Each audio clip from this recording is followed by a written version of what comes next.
ഉറങ്ങിയിട്ടില്ല 48 മണിക്കൂർ മിക്സിംഗ് സ്റ്റുഡിയോയിൽ നിന്ന് ഓടിയിട്ട് വേണം നമ്മൾ. പെട്ടെന്നായതുകൊണ്ട് ഫൈനൽ മിക്സ് ചെയ്യണമല്ലോ, ഇവിടെ ലാൽ മീഡിയയിലാണ് ചെയ്യുന്നത്. അപ്പോൾ അതുകൊണ്ട് കഴിഞ്ഞ 2 ദിവസമായിട്ട് അതിൻ്റെ വർക്കിലാണ്. ഇപ്പോൾ ജസ്റ്റ് ഒന്ന് ബ്രേക്ക് ചെയ്ത് കൂടി വന്നിട്ട് ഇനി തിരിച്ച് പോകണം, എന്നിട്ട് വേണം ക്യൂബിൽ അപ്ലോഡ് ചെയ്യാൻ.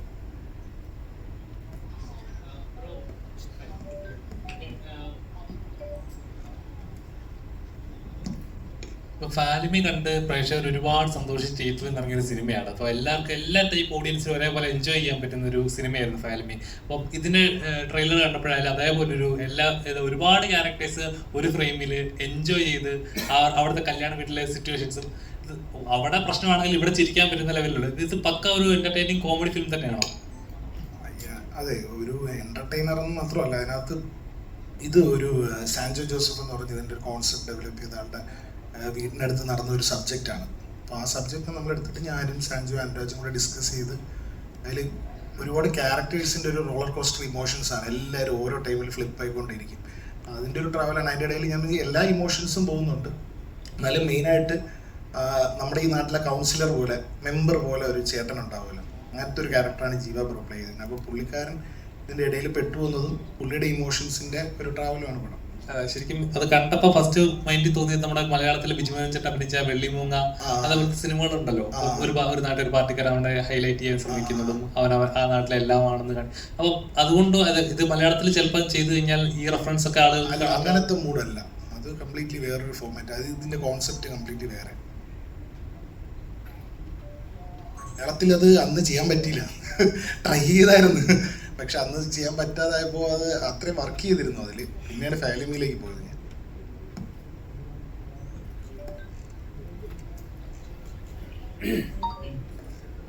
Any other questions?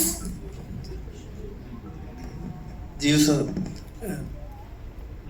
கிரியேட்டிவ் ப்ரொடக்ஷனில் உங்களோட பேர் பார்த்தேன், சொல்லுங்க எப்படி இருந்தது? அந்த சூப்பர் கிரியேட்டிவ் ப்ராசஸாக இருந்தது. ஸோ என்னோட creative process is nothing but buying local food, biryani, jigarthanda, பீடா, இந்த மாதிரி அவர் கூட சேர்ந்து நிறைய விஷயங்கள் பண்ணோம். பட் கிரியேட்டிவாக எல்லா பீப்புளையும் ஒன்றா சேர்த்தோம் நாங்கள். ஸோ ஒன்றா சேர்த்து இந்த ப்ராஜெக்டை பண்ணோம். இவங்களுக்காக நிறைய இடத்துல போய் துபாயில் வந்து நிறையா நாங்கள் உட்காந்துருக்குறோம் to convince the producers and other stuff. So yeah, so part and parcel. Sir, இப்போ வந்து மலையாள ஃபிலிம்ஸில் அதர் லாங்குவேஜில் இருக்கிற எல்லாரும் ஒரு ரொம்ப ப்ரேஸ் பண்ணுறாங்க. But years back you did Malayala film. So இப்போ பார்க்கும்போது எவ்வளோ சேஞ்ச் வந்திருக்கு மலையாள ஃபிலிமில்? மலையாளம் ஃபிலிம் தான் எப்பயுமே சேஞ்ச் கொடுக்குறவங்க. ஸோ நாங்கள் நிறைய இட்ஸ் நாட் ஓன்லி கீர்த்தி சக்கரா டைம்லேருந்து நான் மலையாள படம் பார்க்கல. நான் எங்கள் அப்பா வந்து சூப்பர் குட் ஃபிலிம்ஸில் வந்து சூப்பர் குட் ஃபிலிம்ஸ் படம் ஆரம்பிக்கிறதுக்கு முன்னாடி 82லேருந்து 90 வரைக்கும் எல்லாம் கல்ஃப் கண்ட்ரியில் இருக்கிற பெரும்பாலும் அவுட் ஆஃப் 100 ஃபிலிம்ஸ் ஒரு 95 ஃபிலிம்ஸ் எங்கள் அப்பா தான் எல்லாம் துபாயில் இருக்கிற கல்ஃப் கண்ட்ரியில் இருக்கிற எல்லா படங்களுக்கு வந்து அவர் தான் டிஸ்ட்ரிபியூஷன் பண்ணுவார். So before being a producer, he was a distributor for Malayalam films. So அந்த எங்கள் அப்பாவுக்கு லைக் சூப்பர் குட் ஃபிலிம்ஸ் இன்றைக்கி இவ்வளோ பெரிய பேனராக இருக்குது. ஸோ கிட்டத்தட்ட 99 ஃபிலிம்ஸ் பண்ணியிருக்கிறாங்க. ஸோ இந்த 99 ஃபிலிம்ஸ் பண்ணுறதுக்கு முன்னாடி ஃபஸ்ட்டு எக்ஸ்பீரியன்ஸாக பார்த்துட்டிங்கன்னா மலையாளம் ஃபிலிம் டிஸ்ட்ரிபியூஷன் பண்ணி தான். So then slowly we got in to Tamil films and ஏன்னா பேசிக்லி ஃப்ரம் சென்னை.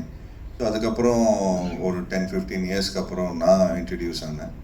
ஸோ அதில் எனக்கு வந்து கீர்த்தி சக்கரா படம் வந்து பேசிக்லி தமிழ்நாட்டில் வந்து ஆர்மி ஃபிலிம்ஸ் பெருசாக அந்த டைம்லலாம் வரல. இப்போ கூட எல்லாம் நிறைய ஆர்மி ஃபிலிம்ஸில் இப்போ அமரன் படம் தான் நல்லா போயிருக்கு. மற்றபடி தமிழ் சினிமாவில் வந்து ஒரு 3 விஷயம் ஒர்க் அவுட் ஆகுதுன்னு சொல்லுவாங்க. ஒன்று ஆர்மி ஒர்க் அவுட் ஆகுதுன்னு சொல்லுவாங்க, ஒன்று ப்ரெஸ் சம்மந்தப்பட்ட விஷயங்கள், ப்ரெஸ் சம்மந்தப்பட்ட விஷயங்கள் எதுவும் ஒர்க் அவுட் ஆகுதுன்னு சொல்லுவாங்க, கிரிக்கெட் சம்மந்தப்பட்ட விஷயம் எதுவுமே ஒர்க் அவுட் ஆகுதுன்னு சொல்லுவாங்க. பட் நான் எல்லாமே பண்ணியிருக்கிறேன். ஆர்மி ஃபிலிம் பண்ணேன். How can we why is it not working, why can't we do it அப்படின்னு சொல்லி தான் எடுத்து பண்ணோம். Even with go press film sir அது எப்படி சார் ஓடும், ஊமை விழிகள் சார் அப்படி இப்படிங்கிற மாதிரி தான் பேசுவாங்க. அந்த படம் மட்டும்தான் சார் நான், மற்றபடி ப்ரெஸ்ஸில் வந்த ஃபிலிம்ஸ் எல்லாமே பெரிய இதெல்லாம் போனதில்லை. கிரிக்கெட் பெருசாக போனதில்லை சார் அப்படின்னு. ஸோ ஐ டிட் 83 மாதிரி ஒரு ஃபிலிம். ஸோ எந்த ஜானர்ஸ்லாம் பண்ணக்கூடாது அப்படின்னு ஒரு இதாக இருந்ததோ அது இன்னைக்கு சேஞ்ச் ஆயிடுச்சு. ஸோ அதில் வந்து ஏதோ ஒரு விதத்தில் பின் அ ஸ்டெப்பிங் ஸ்டோன். அண்ட் கீர்த்தி சக்கரம் ஆப்வியஸ்லி மறக்க முடியாத ஒரு படம். ஸோ த மொமெண்ட் எனக்கு இந்த மாதிரி ஒரு ஆர்மி ஃபிலிம் எனக்கு வருதுன்னு சொன்ன உடனே அந்த ப்ரொடியூசர்ஸ் வந்து first who wanted to produce a Malayalam film அதை ப்ரொடியூஸ் பண்ணல. They did another film, they opted out. So நாங்கள் அந்த படத்தை ப்ரொடியூஸ் பண்ணோம். So we came here, we shot in Kashmir for like 37 days. இங்கே பாலக்காட்டில் வந்து ஒரு 15 days ஷூட் பண்ணோம்.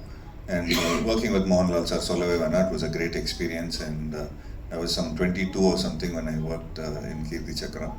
So and the whole experience was still இன்னும் கண்ணுக்கு எதிர்க்க இருக்கு. Thanks.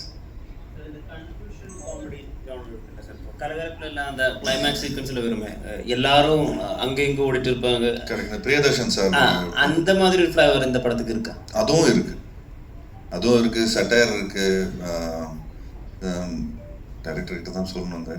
ஆஸ் அ ஃபிலிமில் வர இந்த படத்தில் நான் என்ன பண்ணேன்னா, உங்களுக்கு எல்லாம் ஒரு சுச்சுவேஷனில் வந்து லைக் ஒரு சீரியஸான சுச்சுவேஷனில் வந்து சிரிப்பு வரும் பார்த்தீங்களா? ஸோ அந்த மாதிரி ஒரு இந்த படத்தில் எல்லாருமே சீரியஸாக நடிச்சிட்டு இருப்போம். பட் ஆடியன்ஸ்க்கு வந்து அது உண்மையிலேயே ரொம்ப என்டர்டெய்னிங்காக இருக்கும். ஸோ அந்த விதத்தில் பார்த்துட்டிங்கன்னா பிரியதர்ஷன் சார் அந்த ஃபீல் கொடுப்பாரு, ஃபாசில் சார் அந்த ஃபீல் கொடுப்பாரு. ஃப்ரெண்ட்ஸில் சொல்லவே வேணாம், ஆணியே கொடுங்க வேணாம் அப்படிங்கிற ஒரு டைலாக் இது வரைக்கும் பயங்கரமாக ஃபேமஸாக இருக்குன்னா அது இங்கேருந்து ஒரு டைரக்டர் வந்து அந்த படைப்பு கொடுத்துருக்காரு. அண்ட் ஆல்சோ இந்த படத்தில் ஒரு சென்சிட்டிவான விஷயமும் டச் பண்ணியிருக்காரு. எப்படி பரதன் சார் வந்து எப்படி தேவர் மகனில் எப்படி டச் பண்ணியிருப்பாரோ, ஸோ அந்த மாதிரி like you know we seen a lot of films. அதில் டைரக்டர் வந்து க்ரியேட்டிவாக யாரோட மனசும் புண்படாமல் ஒரு ஹாப்பியாக. அண்ட் ஆப்வியஸ்லி நான் நிறைய மலையாளம் ஃபிலிம்ஸ் பார்த்ததில்ல. ஒரு சீரியஸ் சுச்சுவேஷனில் வந்து அது ஒரு சட்டையர் ஒன்று இருக்கும். அது நம்ம அதில் ரொம்ப பியூட்டிஃபுல்லாக ட்ரான்ஸ்ஃபார்ம் ஆகிருக்கு. ஸோ சீரியஸ் சுச்சுவேஷனில் ஒரு காமெடி நடக்குதோ, ஒரு காமெடி சுச்சுவேஷனில் ஒரு சீரியஸ் விஷயம் நடக்கிறது. ஸோ இந்த மாதிரி மிக்ஸ் ஆஃப் எமோஷன்ஸ், அப்புறம் அந்த ஸ்லாப்ஸ்டிக் இதெல்லாம் ஸ்லாப்ஸ்டிக் விஷயங்கள்லாம் நம்ம சொல்லுவோம். ஸோ அந்த மாதிரி விஷயங்கள் எல்லாமே இந்த படத்தில் இருக்குது. அண்ட் ஒரு நாவல்ட்டி இருக்குது இந்த ஃபிலிமில். ஸோ ஐம் ஷுர் இந்த காமெடி ரைட்டிங்கில் இப்போ வந்து லாஜிக் ஆடியன்ஸ் கேட்குறாங்க. பண்டு இப்போ காதலா படத்துல எல்லாம் பெருசாக லாஜிக்கெல்லாம் இருக்க வேண்டாம், ஆனால் நம்ம அதை ரசிச்சிருப்போம். ஆனால் இப்போது ஏன் இது நடக்குதுன்னு ஒரு சீனுக்கு அப்புறம் ஆடியன்ஸ் யோசிக்கிற நிலைமையில் இருக்குது. ரொம்ப பொலிட்டிக்கலாக கரெக்டாக இருக்கணும், ரெஸ்பான்சிபிளாக இருக்கணும். அப்போ அது நீங்கள் எப்படி ஹேண்டில் பண்ணுறீங்க? மக்கள் எப்படி பொலிட்டிக்கலாக ரெஸ்பான்சிபிளாக இருக்காங்களோ அந்த மாதிரி நாங்களும் பொலிட்டிக்கலாக ரெஸ்பான்சிபிளாக இந்த ஸ்கிரிப்டை ஹேண்டில் பண்ணியிருக்கிறோம். படம் என்டர்டெயின் பண்ணுறதுக்கு தான் எடுத்துருக்குறோம். ஸோ ஒருத்தவங்களோட ரியாக்ஷனுக்காக தான் இந்த ஒரு படத்தை எடுக்கிறோம். இன்னைக்கு when you go and see a movie, ஒரு ரொம்ப அழுவ வைக்கிற மாதிரி ஒரு படத்தை we cannot go and see ஆடியன்ஸோட ரியாக்ஷன் என்னவா இருக்குன்னு. பட் ஒரு காமெடி பண்ணும்போது ஒரு 1000 people உட்காந்துருக்காங்க, அவங்க சிரிக்கிறாங்க அப்படின்னா அதோட சத்தம் கேட்கும் நமக்கு. So you will understand the reaction. அதே மாதிரி ஒரு எக்ஸ்ட்ராடினரி காமெடி சீக்வன்ஸும் சரி, அந்த ஒரு என்டர்டெய்னிங் கேலப் சீக்வன்ஸாக இருந்தாலும் சரி, கை தட்டுவாங்க. ஸோ மாஸ் மூமெண்ட்ஸ் நிறைய வரும். ஸோ இந்த மாதிரி விஷயங்கள் வந்து ரியாக்ஷன் நமக்கு தெரிய வரும். ஸோ த மொமெண்ட் இந்த மாதிரி ரியாக்ஷன் காமெடி 4 பேரை சந்தோஷப்படுத்துகிற மாதிரி ஒரு விஷயத்தை நம்ம பண்ணுறோன்னா so automatically that's a selling point. So also satisfaction point from creators சைட்ஸ்லேருந்து பார்த்துட்டோம்னா.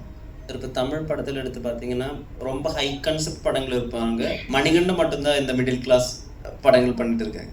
ஸோ நீங்கள் ஒரு காலத்தில் அதுக்கு பெர்ஃபெக்ட் ஃபிட்டாக இருந்தீங்க. சிவமன் ஸ்கூல் சக்தி, இப்போ சீரியஸான ரவுத்ரம் படத்தில் எல்லாம் பார்த்தீங்கன்னா நீங்கள் ஒரு மிடில் கிளாஸ் பையனாக தான் இருப்பீங்க. ஸோ அந்த ஜானருக்கு ஒரு கம்பேக்கா இங்கிருந்து டிடிடியிலிருந்து? அப்படி இல்லைங்க. நான் இப்போ போன படமும் பார்த்துட்டிங்கன்னா ஒரு மிடில் கிளாஸ் தான் பண்ணேன், அதுக்கு முன்னாலும் மிடில் கிளாஸ் தான் பண்ணேன். இட்ஸ் அபவுட் அது எவ்வளோ வெளிச்சம் போட்டு வெளியே தெரியறதை பொறுத்து தான் இருக்குது. ஸோ இட் இஸ் ஒரு நெக்ஸ்ட் படம் த்ரில்லராக கூட பண்ணலாம். ஸோ இட்ஸ் இந்த நேரத்தில் ஒரு படத்துக்கு கதையை கேட்குறோம், இந்த சுச்சுவேஷனில் கரெக்டாக ஒர்க் ஆகும். இப்போ எலெக்ஷன் வேறு வந்துட்டுருக்கு. ஸோ அந்த டைமில் நம்ம வந்து ஒரு லோக்கல் பொலிட்டிஷியனாக பண்ணிகிட்டு இருக்கும்போது, இப்போது நியூஸ் சேனலை திறக்கும்போது, தமிழ்நாட்டில் நியூஸ் சேனலை திறக்கும்போது ஃபுல் எலெக்ஷன்ஸ், அந்த ஒரு ஃபுல் அந்த பிரச்சாரம், அந்த நியூஸ், அந்த மாதிரி விஷயங்கள் அந்த படத்தில் கூட ஒரு டைலாக் கூட போட்டிருப்போம். So it has its own அந்த ஃப்ரீக்வன்சி. இப்போது கொஞ்சம் எலெக்ஷன் ஃப்ரீக்வன்சி போயிட்டுருக்கு. ஸோ அந்த விஷயங்கள் ஒரு மிடில் கிளாஸ் மக்கள் எப்படி அதை ஃபேஸ் பண்ணுவாங்க அப்படிங்கிறதுக்கான ஒரு விஷயம். இந்த படத்துல சில டயலாகுகள் காலத்தை தாண்டி கரெக்டா பிளேஸ் ஆயிருக்கு. அதை பத்தி நீங்க என்ன நினைக்கிறீங்க? இப்போ ரூல்ஸை ஃபாலோ பண்றீங்கன்னா அது ரொம்ப ஆப்டா இந்த அந்த டைமுக்கு வந்து பொசிஷன் ஆயிருக்கு. அதை எப்படி பாக்குறீங்க? டேரக்டருக்கு ஒரு சட்டையர் இருக்குன்னு சொன்னேன்ல. பேசிக்லி மலையாளம்லேருந்து வரவங்களும் சரி, மலையாள இண்டஸ்ட்ரியிலேருந்து வர கிரியேட்டர்ஸும் சரி, அவங்கக்கிட்ட ஒரு சின்ன சட்டையர் இருக்குது. ஸோ அந்த சட்டையரை தான் பியூட்டிஃபுல்லாக யூஸ் பண்ணியிருக்காரு. ഡയറക്ടർ എടുത്താണ് ഇപ്പൊ ഈ ഫാലിമി ആയാലും ശരി, ഇതായാലും ശരി, കുറച്ചുകൂടെ എന്റർടൈനിങ് ആയിട്ടുള്ള. അപ്പൊ അടുത്തത് ചെയ്യാൻ പോകുന്ന മമ്മൂക്ക ആയിട്ടുള്ള പടമാണ്. അത് ഒരു ഗ്യാങ്സ്റ്റർ മൂവിയാണെന്ന് കേൾക്കുന്നത്. അപ്പൊ മമ്മൂക്ക ഒരു കഥയൊക്കെ ചുമ്മാ അങ്ങനെ ഓക്കെ പറയുന്നില്ല, എങ്ങനെ കൺവിൻസ് ചെയ്തു മമ്മൂക്കയെ? കഥ പറഞ്ഞപ്പോൾ കണക്റ്റായി, മമ്മൂക്കയെ കണക്റ്റായി. അപ്പോൾ നമുക്ക് ഒരു റീഡിങ്ങും കൂടെ ഇരിക്കാന്ന് പറഞ്ഞു. അടുത്തൊരു റീഡിങ്ങിൽ അത് ഓക്കെ ആയി. ഏകദേശം നമുക്കൊരു പ്രഡിക്ഷൻ പറയാൻ പറ്റുന്നത് എന്തായാലും ഒരു പ്രതീക്ഷ? ആക്ഷൻ എന്റർടൈനറാണ്. അതിനകത്ത് എന്തെങ്കിലും ഒരു പുതിയ പരിപാടിയൊക്കെ ചെയ്യാൻ ശ്രമിച്ചുകൊണ്ടിരിക്കുകയാണ്. ഗംഭീരമാക്കാം. ജീവ സാർ, ഇപ്പം സ്റ്റിൽ SMS ഈസ് ട്രെൻഡിങ്. ഇപ്പോൾ ഒരു TV-യിലെ നമ്മൾ കാണുമ്പോൾ ഇപ്പോൾ ആ ശിവയുടെ ക്യാരക്ടർ നമുക്ക് റിലേറ്റ് ചെയ്യാൻ പറ്റും. നമുക്ക് എവിടെയെങ്കിലുമൊക്കെ ശിവയും സന്താനം സാറും നമുക്കത് എപ്പോഴും റിലേറ്റ് ചെയ്യാൻ പറ്റുന്നതാണ്.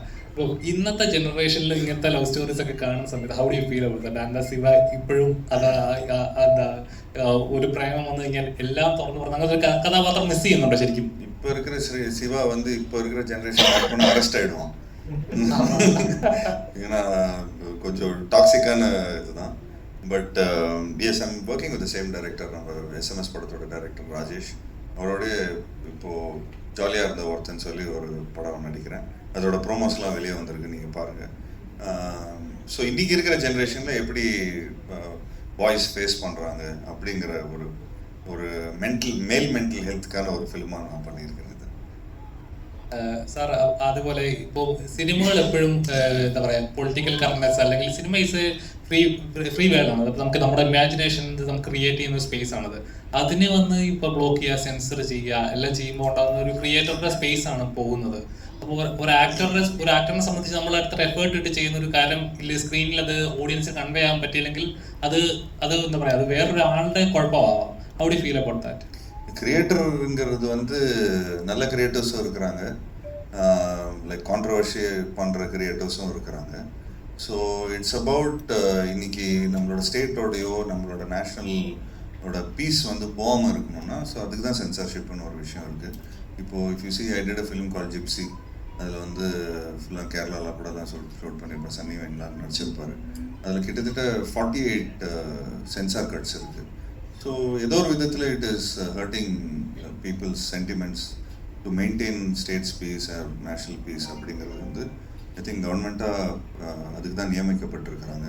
So we have to abide for the rules. இந்த படத்துலேயும் 2-3 கட்டுலாம் இருக்குது, பிகாஸ் பொலிட்டிக்கல் டைலாக்ஸ்க்கான ஒரு விஷயங்கள்லாம் இருக்குது. ஸோ அது முதல்ல தே ஹவ் கிவன் நார்ம்ஸ். இந்த மாதிரி விஷயங்கள்லாம் பண்ணக்கூடாது, சில வார்த்தைகள்லாம் நம்ம யூஸ் பண்ணக்கூடாது.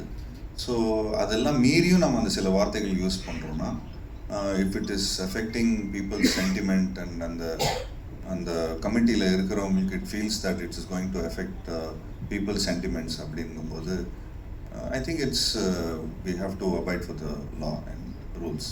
ஏதோ யாராவது நம்மளை கண்ட்ரோல் பண்ண மாதிரி ஒரு ஃபீல் இருக்குல்ல?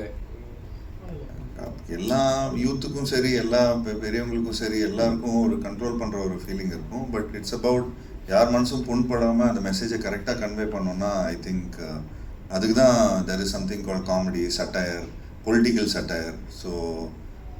So some things you stand up காமெடின்னு சொல்லுவோம். Some things you should say it has a term to say it. Some medium இருக்குது அது சொல்கிறதுக்கு. ഇപ്പൊ കൂടെ തമിഴ്നാട്ടിലാണെങ്കിലും ശരി, കേരളത്തിലാണെങ്കിലും ശരി, ഇപ്പം ട്രെൻഡിങ്ങിൽ ഇരിക്കുന്നത് ജനനായക ഇഷ്യൂ தான். അപ്പോൾ അത് வந்து ഇപ്പൊ കൂടെ നിങ്ങത്തെ ഇപ്പൊ ജനനായകൻ റിലീസ് ആവാത്തതിന്റെ പ്രീ റിലീസ് ആവരുത്. അപ്പം ഇത് இந்த மாதிரி ഒരു സിനിമ കാരണം ഇത്രയും പ്രശ്നങ്ങൾ ഉണ്ടാകും, അല്ലെങ്കിൽ ഒരു സിനിമ പൊളിറ്റിക്കലാണോ സിനിമയിലാണോ പൊളിറ്റിക്സ് കൂടുതൽ? அதான் இந்த மாதிரி சினிமாவில் பொலிட்டிக்கலாக நாங்கள் வந்து மாட்டக்கூடாது அப்படிங்கிறதுக்காக I take my personally if you see I don't want to touch certain controversials because நாங்கள் அனுபவித்தோம், அதனால் நிறைய லாஸும் இது பண்ணோம். ஃபார் ஜிப்சி இந்த மாதிரி கட்டுற தமிழ் இந்த மாதிரி நிறைய படங்களுக்கு பொலிட்டிக்கலாக நம்ம நிறைய விஷயத்த சொல்கிறோம் அப்படின்னு. பட் இன்னைக்கு சினிமாவில் இந்த இது இருக்குது. But if you want to say your views and things, YouTube இருக்குது, சென்சார்லாம் எல்லாத்துக்கு. ஸோ என்ன வேணாலும் அதில் நீங்கள் சொல்லிக்கலாம். முதல்ல இல்லை, இன்னைக்கு யூடியூப் இருக்குது. So you can say it. ஒரு ப்ரெஸ் மீட் கூப்பிட்டு உடவர் கருத்தை நீங்கள் சொல்கிறீங்களோ அதை நீங்கள் சொல்லிக்கலாம். ஸோ அதை வந்து தனிப்பட்ட முறையில் மற்றவங்க யாரும் கஷ்டப்பட மாட்டாங்க. If it is your view, you please you can call a press meet like this and you can say thanks. Yeah works. Thank you. இந்த படத்துக்கு U certificate கிடச்சிருக்குங்க.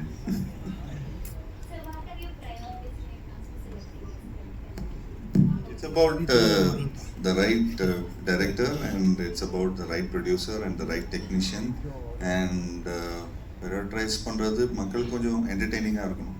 I want people, because that 120 rupees they come and give for entertainment only. If they want like you know, like ரொம்ப documenting வேணும்னா அதுக்கு you have Netflix and you have YouTube. So maximum theater is, now I've seen theater as an entertainment.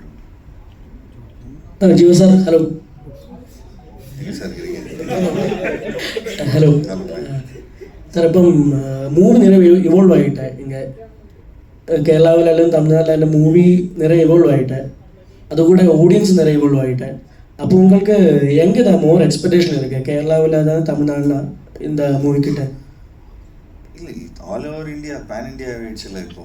Because if you see today any film is watched by every audience. So அதனால் இப்போது நெட்ஃப்ளிக்ஸ்லேயும் சரி, அமேசான்லேயும் சரி, your movies trending number 1, யூடியூப்லேயும் சரி your trend number 1னா it is not by one single people அப்படின்னு சொல்ல, one set of ஆடியன்ஸ்ன்னு சொல்ல முடியாது. இப்போ உங்களுக்கு 100 மில்லியன் வியூஸ், 200 மில்லியன் வியூஸ்னால் ஐம் ஷுர் ஒரு 2 ஸ்டேட்னால அவ்வளோ கொடுக்க முடியாது. ஸோ பேன் இண்டியாவாக இருந்தால் தான் இவ்வளோ வியூஸ் நம்மளால் கொடுக்க முடியும். So it's more of pan இண்டியானோ. அந்த தைரியத்தில் தான் நிதேஷ் எல்லாம் நம்ம வந்து ஹையர் பண்ணுறோம். ஏன்னா இவரோட ஃபேலமி படம் வந்து not only Kerala, not only Tamil Nadu, like lot of other ஸ்டேட்ஸ்லேயும் ரொம்ப நல்லா பர்ஃபார்ம் பண்ணியிருக்கு. So he understands people's pulse. So அந்த பல்ஸ்க்கு ஏற்ற மாதிரி we just want to entertain happily. Vishnu ചേട്ടാ, എവിടെ വിഷ്ണു ചേട്ടാ, ചേട്ടൻ്റെ മ്യൂസിക് ലിസ്റ്റ് നോക്കുമായിരുന്നു. ഗപ്പി മുതൽ നോക്കിക്കഴിഞ്ഞാൽ അമ്പിളി, നായാട്ട്, തല്ലുമാല, അതുപോലെ ഫാലിമി, പ്രേമലു, പിന്നെ ആലപ്പുഴ ജിംഖാന, ഈ പറയുന്ന പോലെ തലയുമായി എന്താണ്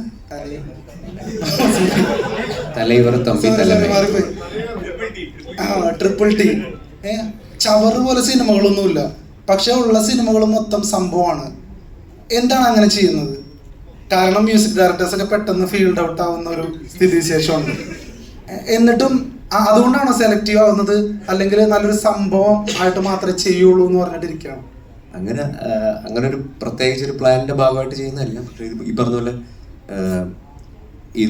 ഇത്രയും ഇതുപോലത്തെ ഡയറക്ടർമാരുടെ കൂടെ വർക്ക് ചെയ്യാനാണ് എനിക്കിഷ്ടം. ഇങ്ങനത്തെ ഞാൻ വർക്ക് ചെയ്തിട്ടുള്ള ഡയറക്ടർമാരെല്ലാം തന്നെ അവർക്ക് അവരുടെ സിനിമയിലേക്കൊരു വേറൊരു വൃത്തിയായിട്ടുള്ളൊരു കാഴ്ചപ്പാടുണ്ട്, അതിനെക്കുറിച്ച് ക്ലിയർ ആയിട്ടുള്ളൊരു കാഴ്ചപ്പാടുണ്ട്. പിന്നെ അതിനെ എങ്ങനെ മ്യൂസിക്കലി സപ്പോർട്ട് ചെയ്യണം എന്നുള്ളതിനെക്കുറിച്ചും അങ്ങനെ ഒരു ചർച്ചയ്ക്കൊക്കെ ഓപ്പൺ ആകുന്നുണ്ട്. അതെനിക്ക് ഒരു ബെറ്റർ മ്യൂസീഷ്യനായിട്ട് മാറാൻ എന്നെ ഹെൽപ്പ് ചെയ്യുന്നുണ്ട് അങ്ങനത്തെ സിനിമകൾ. അപ്പോൾ അതാണ് എൻ്റെ ഗോള്. ഇപ്പോൾ ഗപ്പി അല്ലേ ആദ്യത്തെ സിനിമ, അപ്പോൾ അതിൽ ഒന്ന് നനയാന്നുള്ള സോങ്, അതുപോലെ അമ്പിളിയിലെ ആരാധികെ, ഇതൊക്കെ ചാർട്ട് ബസ്റ്റേഴ്സ് ആണ്, മലയാളത്തിലെ ടോപ്പ് സോങ്സ് ആണ് ആ വർഷത്തെ. അപ്പോൾ ഒരുപാട് കോൾസ് ഒരുപാട് ഡയറക്ടേഴ്സിൽ നിന്ന് വന്നിട്ടുണ്ടാവില്ലേ? അപ്പോൾ ആരെങ്കിലും നിരാശപ്പെടുത്തേണ്ടി വന്നിട്ടുണ്ടോ? അങ്ങനെയില്ല, പക്ഷേ കുറച്ച് പേരൊക്കെ അങ്ങനെ സിനിമകളുമായിട്ട് സമീപിച്ചിട്ടുണ്ട്. അതിൽ ഒരുപാട് സിനിമകൾ ഒരു സമയത്ത് ചെയ്യാനായിട്ട് അതിനുള്ളൊരു അങ്ങനെ കേപ്പബിൾ അല്ല ഞാൻ. അതുകൊണ്ട് ഒരു പടം തീർത്ത് കഴിഞ്ഞിട്ട് അടുത്ത പടത്തിലേക്ക് കയറുക, അങ്ങനത്തെ ഒരു മൂഡാണ്. ഈ ഹിറ്റ് ഉണ്ടാക്കുന്നതിൻ്റെ ഒരു റെസിപ്പി എങ്ങനെയാണ്, ആ ഒരു പ്രോസസ്സ് എങ്ങനെയാണ്? അത് ആദ്യത്തെ ട്യൂൺ തന്നെ ഓക്കെ ചെയ്യോ, അതോ ഇങ്ങനെ ഡയറക്ടറോട് ചോദിച്ച് അവരുടെ ഓക്കെ സജഷൻ ആയിരിക്കും ഓക്കെ ചെയ്യുന്നത്, അല്ലെങ്കിൽ എൻ്റെ ഇഷ്ടം ഇതിൻ്റെ ഒരു മിഡിൽ ഗ്രൗണ്ടിൽ പിടിക്കും. പടത്തിനും മാച്ച് ആവണം, എനിക്കും കേൾക്കും എൻജോയ് ചെയ്യാൻ പറ്റുന്ന പാട്ടായിരിക്കണം എന്നുള്ള ഒരു കാര്യം നോക്കാറുണ്ട്. പക്ഷേ അത് ചർച്ചകളിലൂടെ വന്ന് എത്തുന്ന കാര്യങ്ങൾ തന്നെയാണ്, അല്ലാതെ എൻ്റെ മാത്രം തീരുമാനത്തിലൊന്നും ഫൈനലൈസ് ചെയ്യാം. ഈ പ്രേമലു 2-ന്റെ വർക്ക് തുടങ്ങിയോ? തുടങ്ങിയിട്ടില്ല. ഇനി ഏതെങ്കിലും ഒരു ക്വസ്റ്റ്യൻ കൂടെ ചോദിക്കാവുന്നതാണ്, ആർക്കെങ്കിലും ചോദിക്കാനുണ്ടെങ്കിൽ. ഓക്കെ, ജീവ സർ ഒരു ക്വസ്റ്റ്യൻ കൂടി. ജീവ സർ, ഇപ്പൊ മട്ടുമില്ല ദളപതിയോட പടങ്ങൾ நிறைய வாட்டி இதுபோல பிரச்சனைகள் ஏற்பட்டிருக்கு. இப்போ மட்டும் இல்லை, நிறைய படங்கள் அந்த தமிழ் நண்பர்கள் கேரளாவில் வந்து சினிமா பார்க்குற அளவுக்கு பிரச்சனைகள் சூழ்நிலையெல்லாம் வந்திருக்கு. அப்போ இப்போ